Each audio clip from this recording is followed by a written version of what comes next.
minutos. Revista CBN. Livros. Nosso contato na CBN agora é com Rita de Cássia Fussi Amato, ela que é fonoaudióloga, pesquisadora da Unifesp, e está lançando o livro Manual de Saúde Vocal, Teoria e Prática da Voz Falada para Professores e Comunicadores. Esse livro sai pela editora Atlas. Senhora Rita de Cássia, boa tarde para a senhora, tudo bem? Tudo bem, Fernando. Boa tarde aos seus ouvintes. Gostaria apenas de fazer uma correção. Pois não. Eu não sou fonoaudióloga formada. Eu iniciei meus estudos como regente, eu sou maestrina, formada pela Unicamp, e após os meus estudos lá, por meio do canto coral e como regente de coral, é que eu fui buscar a minha especialização na Escola Paulista de Medicina, atualmente a Unifesp. Então eu tenho especialização em fonoaudiologia. Bom, e trabalhando com esse tipo de... fazendo esse tipo de trabalho com coral, de onde é que veio a ideia então de escrever um livro sobre a saúde vocal? Veja bem, depois desse meu trabalho junto à Escola Paulista de Medicina, porque também atuei como pesquisadora da área de pneumologia, eu concluí meu doutorado e comecei a ministrar aulas de fisiologia da voz em faculdades. E no ano passado, eu tive a oportunidade de coordenar um programa de orientação vocal para professores na Universidade Federal do ABC. E lá eu senti a falta de um livro sobre voz que trouxesse fundamentos e explicações importantes, com exercícios e práticas de técnica vocal, e que não fosse nem um simples folheto de dicas e nem uma obra em linguagem inacessível a não fonoaudiólogos. Então daí surgiu a minha ideia de escrever o livro. Entendo. Agora, sabe, doutora Rita de Cássia, que a gente, por exemplo, aqui na CBN, bom, o seu livro tem um foco aqui em comunicadores, aqui a gente tem uma grande preocupação com a qualidade, com a manutenção da voz, tem aqui uma profissional que sempre nos dá palestra, nos orienta sobre esse assunto. E é raro a gente ouvir falar de um trabalho como esse para professores. A senhora citou um aí muito interessante. É um grupo de pessoas que utilizam a voz e que na sua avaliação falta informação, então? Olha, veja bem, no subtítulo já do livro eu coloco essa preocupação com professores, porque os professores são grandes alvos da sobrecarga vocal, porque eles fazem uso intensivo da fala durante um tempo prolongado, eles trabalham em ambientes com acústica deficiente, com grande ruído. E essa preocupação eu só encontrei nessa universidade do ABC.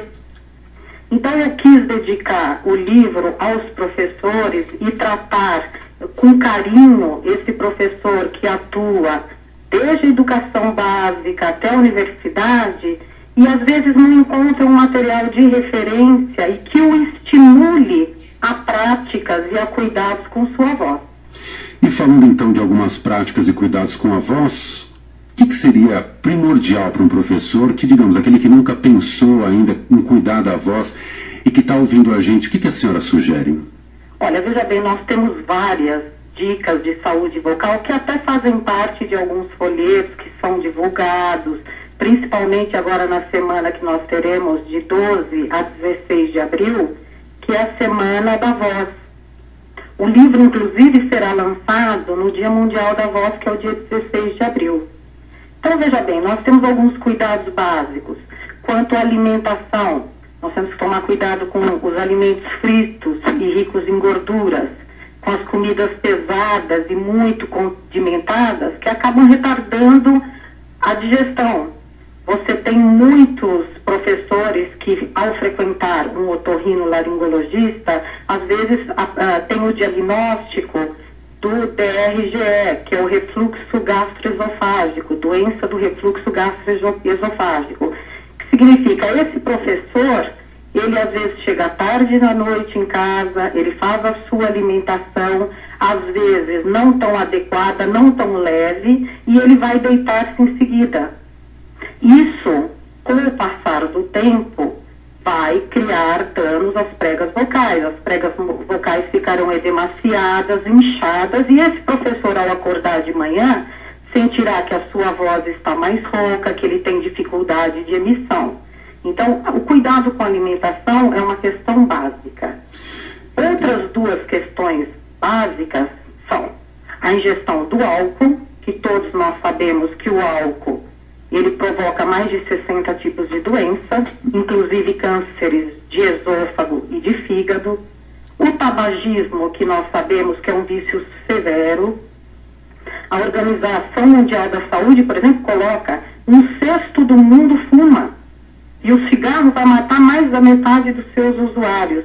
Então você imagina esse dado, nós temos 5 milhões de mortes anuais causadas pelo cigarro.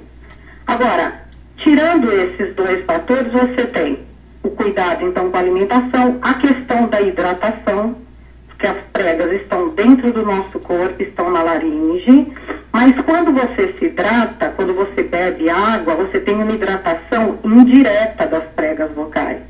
Então, você tem que criar esse hábito de consumir água durante a sua atividade, pequenos goles de água enquanto você está ministrando as suas aulas. E tem outros fatores, são muitos fatores, Fernando, que a gente poderia dialogar por muito tempo a respeito disso.